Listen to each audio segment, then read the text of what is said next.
هتتفاجئوا مفاجأة كبيرة جدا. دي البطاقة الشخصية بتاعتي أنا بالسعودية، دي رخصة القيادة، وبهنا دي الرقم الوطني. أنا اسمي الكامل من يا جماعة محمد المعتصم إبراهيم محمد البشير إبراهيم أحمد الطيب البشير. الله أكبر الله أكبر الله أكبر.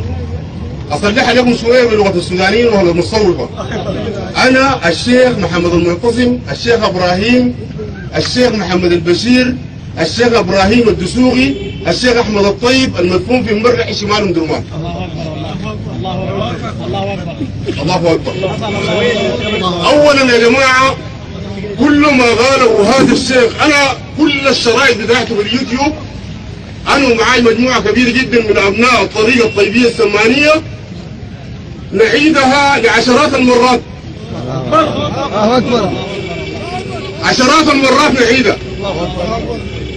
وأنا من طامة الشيخ عبد المحمود ولدت فيها ونشأت فيها وأعرف كل شيء عن طامة الشيخ عبد المحمود.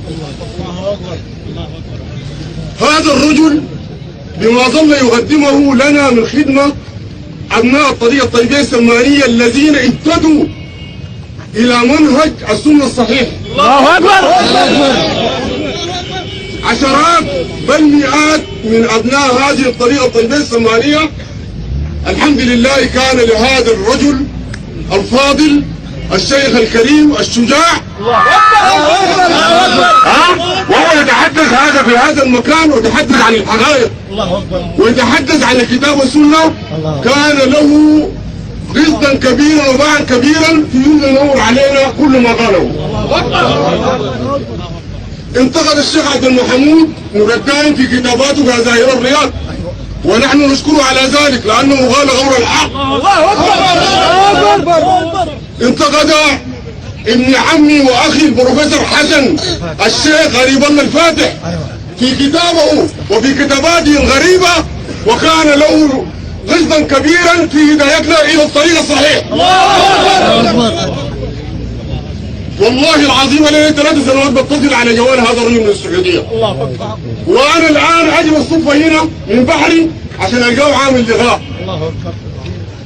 حبيت انه انا اشكره واقول له يا شيخ محمد مصطفى سدد الله خطاك اللهم امين ونفع الامه بك وسير ولا يهمك اي شخص.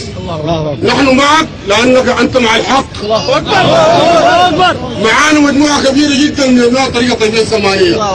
معانا الشيخ عمر عبد الرحمن الترهاني وهو مؤلف كتاب شعر البرعي في الميزان. الله أكبر. هذا من ابناء هذا من البيت الطيب. هذا الصف امه حفيدة الشيخ محمد شريف نور الدائم. يا جماعة لا تسمعوا يا جماعة هذا موضوع خطير جدا موضوع الدين ده والدين ما فيه مجاملة والدين ما فيه مهادنة. الدين واضح تركت فيكم ما إن تمسكتم به لن تضلوا أبدا كتاب الله وسنتي. إذا الإنسان معه الحجة الصحيحة ومعه الدليل الشرعي نحن معه. أما غير ذلك فنحن نرفضه تماما. لا أريد أن أطيل عليكم ولكن الحمد لله والشكر لله أنا التقيت بهذا الرجل الفاضل